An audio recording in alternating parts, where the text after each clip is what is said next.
Yan mga master, bali meron tayong Samsung. Meron ako sa inyo ituturo kung paano natin matanggal yung room temp ng sa Samsung. Yan. Hindi siya parehas ng temp sa remote at sa receiver display. Yan, 27, dito 17. Then pag pinindot natin siya 18, then magbabago yung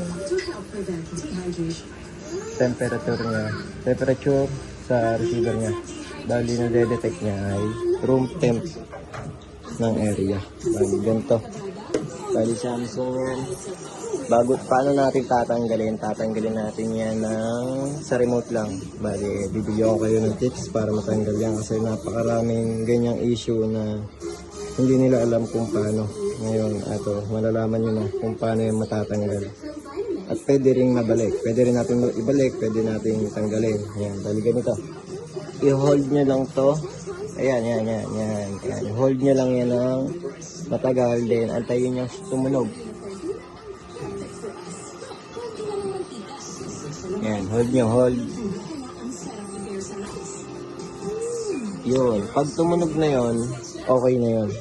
Bali lagyan natin sa 17. Bali 17 sa receiver display niya.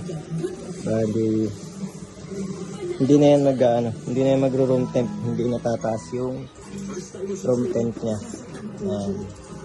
Bali okay na yan. Ganyan lang.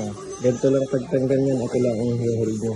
At abangan yung tumunog ng receiver para mag-function yung remote na punta dun sa receiver. Yan, okay na yan. At bakit ba nagkakaroon ng ganon? Bakit nag-room temp? Kasi mga customer natin, napipindot nila to, nagagalaw ng mga bata. Ngayon, diba, okay na yan, oh. Hindi na yan babalik, parehas na siya.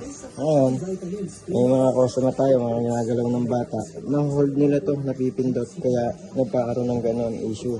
Ngayon, i-hold natin para bumalik.